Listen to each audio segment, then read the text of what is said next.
सुनिए काव्य ग्रंथ, मंत्र, श्लोक, स्तोत्र, भजन एवं धर्म के साथ जुड़ी कथाएं। भक्ति से आत्मशक्ति आरंभ कर रहा हूं। योगी लोग अनेकों जन्मों तक अनासक्त रहकर समाधि योग द्वारा बड़ी बड़ी कठोर साधनाएं करते रहते हैं, परंतु भगवान के मार्ग का पता नहीं पाते। इसलिए तू यह व्यर्थ का हठ धर्म छोड़ दे और घर लौट जा। बड़ा होने पर जब परमार्थ साधन का समय आएगा, जब भगवान प्राप्ति का समय आएगा, भगवान के दर्शन करने की इच्छा होगी, तब उसके लिए प्रयत्न कर लेना। विधाता के विधान के अनुसार सुख दुख जो कुछ भी प्राप्त हो उसी में चित्त को संतुष्ट रखना चाहिए। योग करने वाला, इस तरह करने वाला पुरुष मोहमय संसार से पार हो जाता है। मनुष्य को चाहिए कि अपने से अधिक गुणवान को देखकर प्रसन्न हो और कम गुण वाला हो उस पर दया करे, और जो अपने समान गुण वाला हो उससे मित्रता का भाव रखे। योग करने से उसे दुख कभी नहीं दबा सकता है।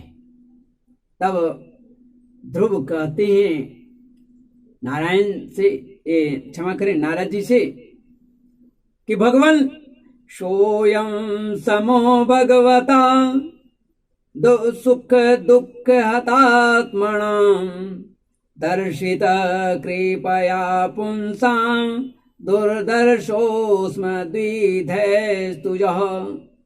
भगवान सुख दुख से जिनका चित्त चंचल हो जाता है, उन लोगों के लिए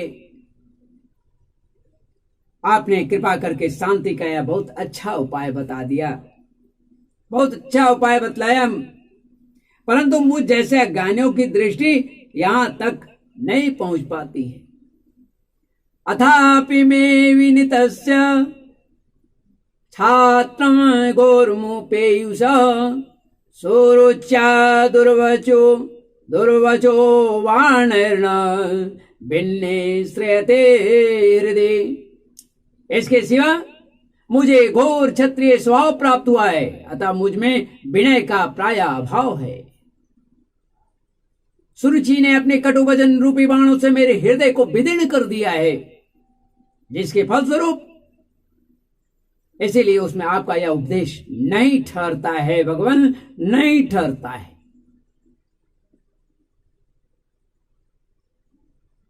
ब्राह्मण, मैं उस पद पर अधिकार करना चाहता हूं जो त्रिलोकी में सबसे श्रेष्ठ है तथा जिन पर मेरे बाप दादा और दूसरे कोई भी आरूढ़ नहीं हो सके हैं। आप मुझे उसी प्राप्ति का कोई अच्छा सा मार्ग बताइए। आप भगवान ब्रह्मा जी के पुत्र हैं और संसार के कल्याण के लिए ही बीना बजाते हैं। सूर्य की भांति त्रिलोक में विचरण करते हैं, विचरा करते हैं। तब मैत्रेय जी कहते हैं कि ध्रुव की बात सुनकर भगवान नारद जी बड़े प्रसन्न हुए और उन पर कृपा करके इस प्रकार सदुपदेश किया, योग्य उपदेश किया, उचित उपदेश किया। नारद जी ने कहा कि बेटा, तेरी माता सुनीति ने तुझे जो कुछ बताया है वही तेरे लिए परम कल्याण का मार्ग है। भगवान वासुदेव ही वह उपाय हैं, इसलिए तू चित्त लगाकर उन्हीं का भजन कर।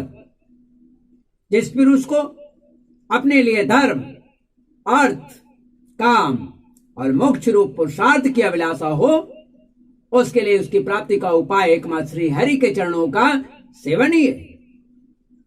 बेटा, तेरा कल्याण होगा। अब तू श्री यमुना जी के तटवर्ती परम पवित्र मधुवन को जा और वहीं श्री हरि जी के तटवर्ती परम पवित्र मधुवन में जाकर वहां श्री हरि का नित्य निवास है। वहां श्री कालिंदी के निर्मल जल में तीनों समय स्नान करके नित्य कर्म से निवृत्त हो। यथा विधि आसन बिछाकर स्थिर भाव से बैठना। फिर रेचक, पूरक और कुंभक, इन 3 प्रकार के प्राणायाम से धीरे धीरे प्राण, मन, इंद्रियों के दोषों को दूर कर धैर्य युक्त मन से परम गुरु श्री भगवान का इस प्रकार ध्यान करना। प्रसादाभिमुखं शाश्वत प्रसन्न वदने क्षणम् शूर्णाशं सुभ्रुवं चारु कपोलं सुरेशुंदरम। भगवान के नेत्र और मुख निरंतर प्रसन्न रहते हैं। उन्हें देखने से ऐसा मालूम होता है कि वे प्रसन्नता पूर्वक भक्त को वर देने के लिए उद्यत हैं, तैयार हैं। उनकी नासिका और भौहें और कपोल बड़े ही सुहावने हैं। वे सभी देवताओं में परम सुंदर हैं। भगवान सभी देवताओं में परम सुंदर हैं। भगवान की अवस्था कैसी है? तरुणम रमणीयांग तरुणम रमणीयांगम अरुणोष्ठे क्षणाधरम प्रणताश्रयणं निम्नं शरण्यं करुणार्णवम्।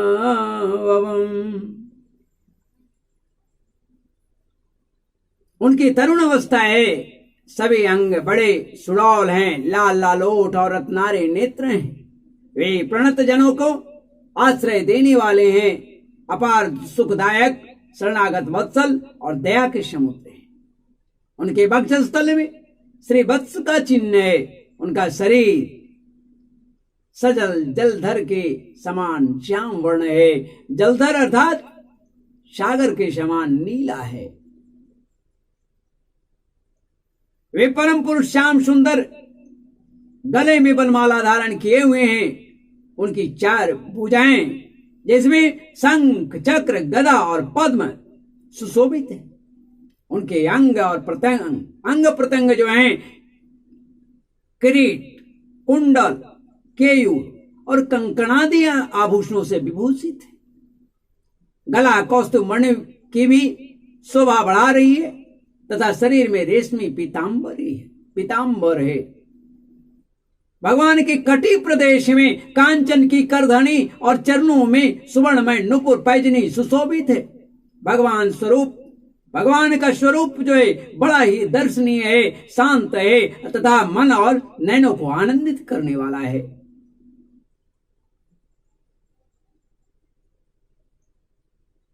जो लोग प्रभु का मानस पूजन करते हैं उनके अंतःकरण में वे हृदय कमल की कर्णिकाओं पर परागों पर अपने नख मणिमंडित मनोहर पादार विंद को स्थापित करके विराजते हैं।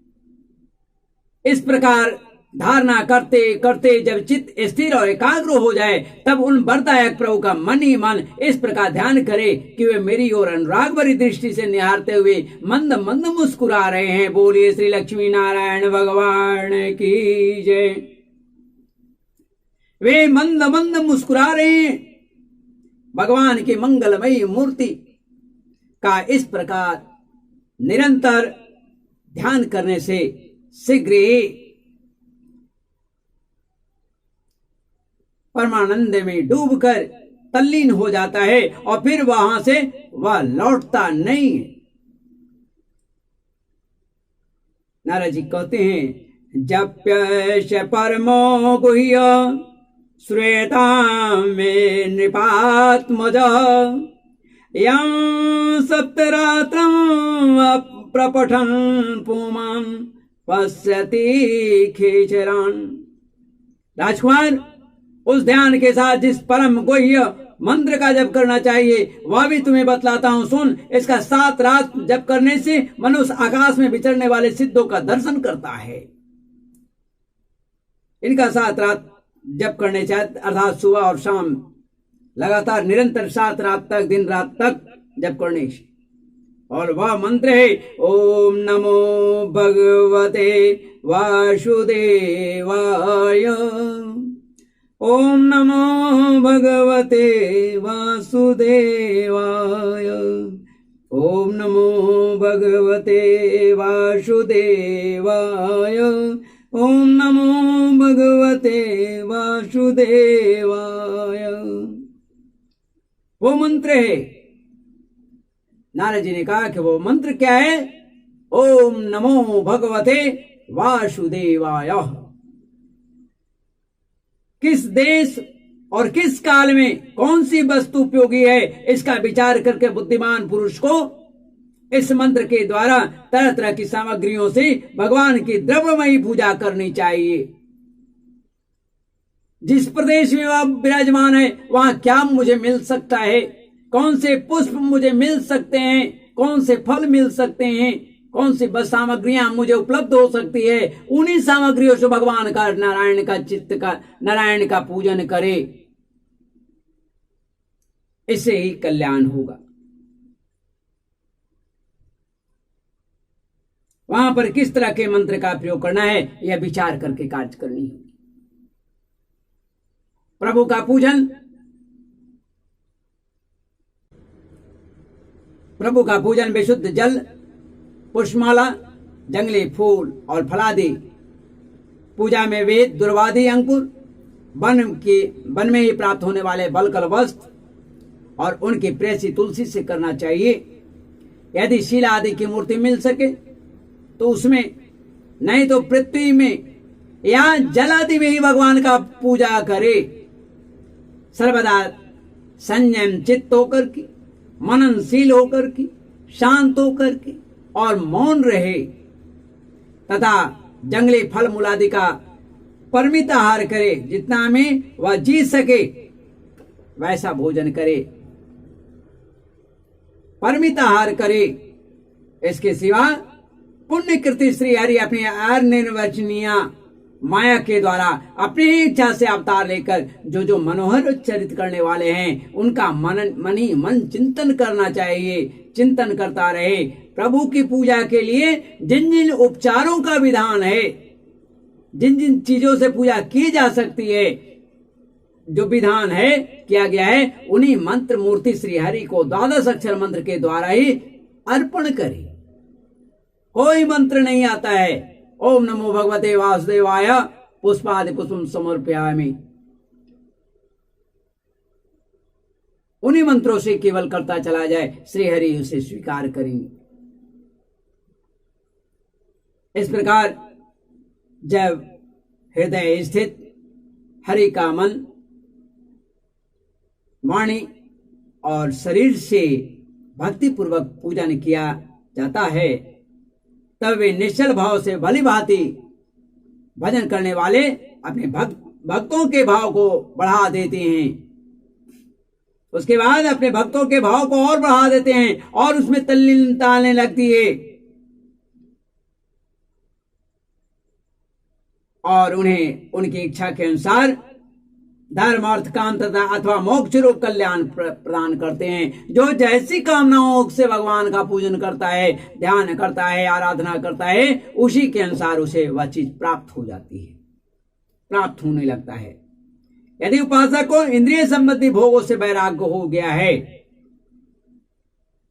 जीव की स्वाद की इच्छा नहीं रह गई है, उसको अच्छे चीज सुनने की इच्छा, ये संसारिक चीजों को सुनने की इच्छा नहीं रह गई है, ये नेत्र संसारिक चीजों को देखने की इच्छा नहीं रह गई करती है, या ज्ञानेन्द्रिया कर्मेंद्रिया से परे हो गया है, तब वैसी स्थिति में इन इंद्रिय संबंधी भोगों से वैराग हो गया हो तो वह मोक्ष प्राप्ति के लिए अत्यंत भक्ति पूर्वक अविच्छिन्न भाव से भगवान का भजन करे। तो इस प्रकार नारद जी ने उस राजकुमार ध्रुव को उपदेश किया और ध्रुव इस उपदेश को प्राप्त करके नारद जी का परिक्रमा करके उन्हें प्रणाम किया। बाद में तदंतर उन्होंने भगवान के चरण चिन्हों से अंकित परम पवित्र मधुबन की यात्रा की। ध्रुव के तपोवन की ओर चले जाने पर नारद जी महाराज उत्तानपाद के माल में पहुंचे। राजा ने उनके यथायोग उपचार से पूजा की। तब उन्होंने आराम से आसन पर बैठकर राजा से पूछा। नारद जी ने पूछा क्या? राजं किं ध्यायसे दीर्घं मुखेन परिशुष्यता किं वा नर्सते कामो धर्मो वार्थेन संयुतः। हे राजन, तुम्हारा मुख सूखा हुआ है, तुम बड़ी देर से किस सोच विचार में पड़े हो? तुम्हारे धर्म, अर्थ और काम में से किसी में कोई कमी आ गई है क्या? नारद जी को तो सारी बात पता है, फिर भी उन्होंने उत्तानपाद से पूछा। तब राजा ने कहा कि राजा ब्राह्मण, मैं बड़ा ही अस्त्रैण और निर्दयी हूं। हाय, मैंने अपने 5 वर्ष के नन्हे से बच्चे को उनकी माता के साथ घर से निकाल दिया। मुनिवर, वह बड़ा ही बुद्धिमान था, उसका कमल सा मुख भूख से कुम्हला गया होगा, वह थक कर कहीं रास्ते में पड़ गया होगा। हे ब्राह्मण, उस असहाय बच्चे को वन में कहीं भेड़िया न खा जाए। उत्तानपाद मलाल कर रहे हैं, बहुत दुखी हो रहे हैं। वो नारद जी से कहते हैं, अहो मे वत दौरात्म्यम स्त्री जीतस्योपराम स्त्री जीतस्योपधार्य योंकं प्रेमणा रोरुक्षन्तम नाभ्यानंदम असत्तमः।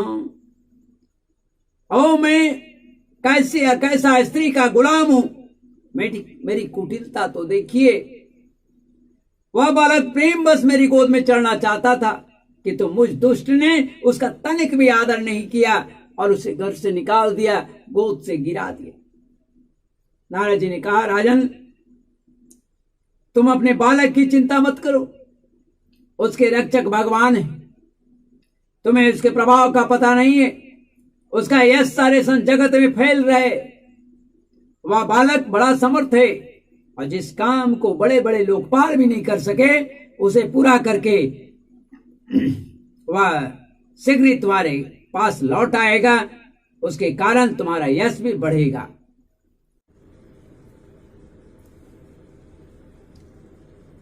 श्री मैत्रेय जी कहते हैं कि देवर्षि नारद की बात सुनकर महाराज उत्तानपाद राजपाट से उदासीन हो गए। राजपाट से वे उदासीन हो गए और उदासीन होकर निरंतर अपने पुत्र ध्रुव की चिंता में रहने लगे। इधर ध्रुव जी ने मधुवन में पहुंचकर यमुना जी में स्नान किया और उस रात पवित्रता पूर्वक उपवास करके नारद जी के उपदेशानुसार एकाग्रचित्त से परम पूज्य पुरुष श्री नारायण की उपासना आरंभ कर दी। उन्होंने 3 रात्रि के अंतर से शरीर निर्वाह के लिए केवल कैथ और बेर के फल खा करके श्री हरि की उपासना करते हुए 1 मास बिताया। वे 3 दिन पर माने फल खाकर रह रहे थे। दूसरे महीने में उन्होंने 6 दिन के लिए पीछे सूखे घास और पत्ते खाकर भगवान का भजन किया।